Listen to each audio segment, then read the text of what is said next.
आपने आज इसको जगह चेंज किया ऑफिस का है, इसके उपलक्ष्य में आपने ये कार्यक्रम रखा, ठीक है।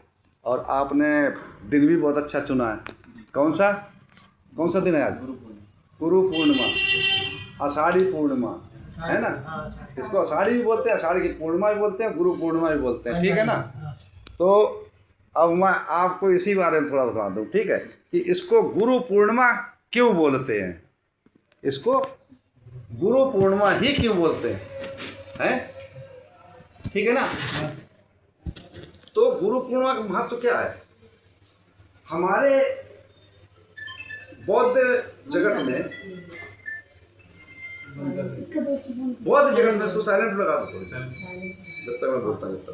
बौद्ध जगत में जो क्या है कि ये बुद्ध से पूर्णिमा जुड़ी हुई है, हर पूर्णिमा पे जो है कार्यक्रम जुड़े हुए हैं उपासकों के लिए। और खास करके जैसे बैसाखी पूर्णिमा है, होली की पूर्णिमा है, आषाढ़ की पूर्णिमा है, माघ की पूर्णिमा है, सावन पूर्णिमा, ये बुद्ध के जीवन काल से जुड़ी हुई है। जितने भी सम्यक समय बुद्ध हुए हैं आज तक, तो आज का दिन जो है बहुत महत्व, उनके जीवन काल में ये 5 बातें बड़ा महत्व रखती हैं। आज के ही दिन, कौन सी? आज के ही दिन तथागत सम्यक सम बुद्ध जो बने थे, तो उन्होंने अपनी मां महामाया के गर्भ में प्रवेश किया था। क्या किया था? ये 5-6 घटनाएं बहुत महत्वपूर्ण हैं, जानने योग्य हैं आप लोग, और जानिएगा, समझिएगा, हैं। तो ये बहुत जानने की चीज है। एक घटना ये घटी कि उन्होंने अपनी मां महामाया के उदर में प्रवेश किया। दूसरी घटना घटी है,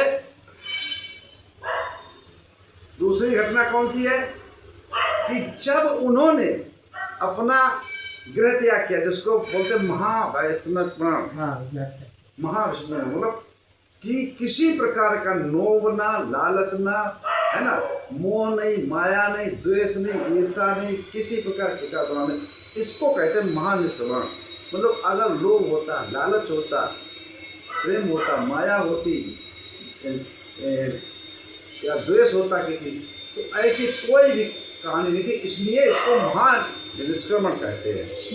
तो आज के ही दिनों में क्या किया था? महान निष्क्रमण को गृह त्याग किया था, घर को छोड़ दिया था बुद्धत्व की खोज में, कि संसार में दुख है, दुख का कारण क्या है इसके खोज में, इससे सुख कैसे मिल सकता है, निवारण कैसे हो सकता है, उसका रास्ता कौन सा है। तो आज के दिन ये दूसरी घटना कि गृह त्याग किया था। तीसरी घटना, जब इन्होंने 6 वर्ष की बहुत परिश्रम के पश्चात, तप के पश्चात, प्रयास के पश्चात स्वयं का ज्ञान अर्जन किया, बोधि ज्ञान जाकर बोधि वृक्ष के नीचे, तो वहां से ये चल करके और आज के दिन कहाँ पहुंचे थे? जिसको बोलते थे काशी, वाराणसी या बनारस। बनारस के पास में पड़ता हुआ वन था जो मृगदाय वन था।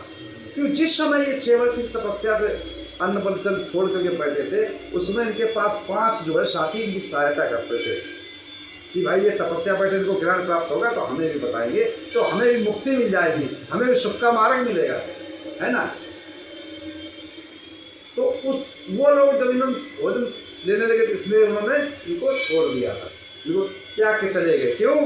कि भाई ये तो भ्रष्ट हो गए, इन्होंने तपस्या भंग हो गई, इनके बीच में खाने लगे, इसलिए रुष्ट होकर वो कहाँ थे? मृगदाव वन में।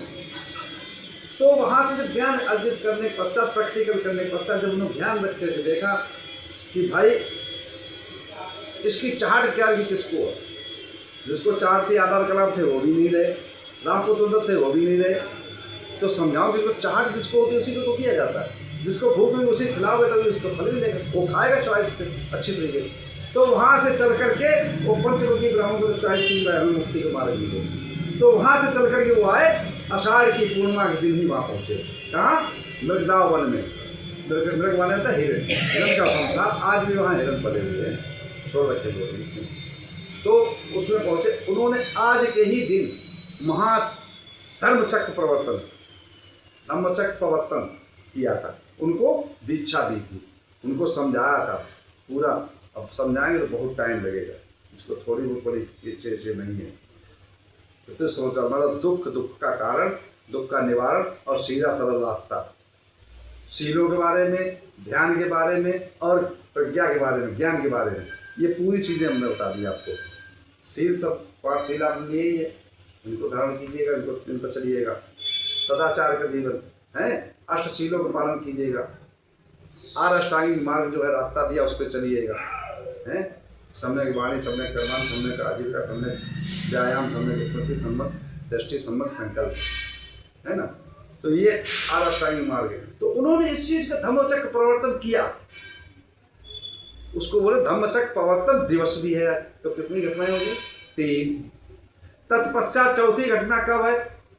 आज की पूर्णिमा की तिथि, इसीलिए इसको गुरु पूर्णिमा कहते हैं। उन्होंने गुरु दीक्षा ली थी उन 5 ब्राह्मणों ने।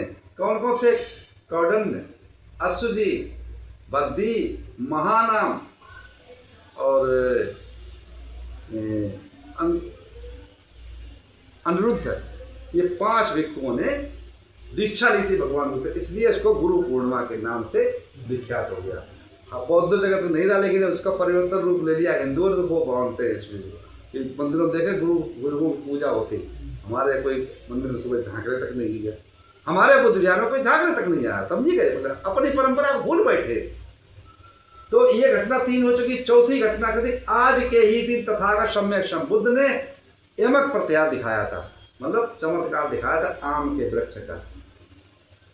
आम खा करके गुटली जैसे जमीन, उसके ऊपर हाथ धोए, आम जमा करोड़ों संख्या भीड़ थी देखने के लिए, चमत्कार देखने के लिए। तो इतनी जल्दी जम करके बड़ा हुआ, बड़ा होने के बाद बहुत बड़ा विशाल हो गया। विशाल होने के बाद उस पर फूल आया, फूल के बाद फल लगे, फल पकने लगे, आंधी आई चली, सब लोगों ने खाए। ये चमत्कार दिखाया। उसी पर वहाँ से उसी पर पैर रख करके और कहाँ पहुँचे? 33 देवलोक, जहाँ उनकी माँ माया थी, जन्म लिया था उन्होंने, वहाँ पे जाकर, जिसको आज बोलते हैं तिब्बत में पड़ता मंगुल पहाड़ी, वहाँ पर।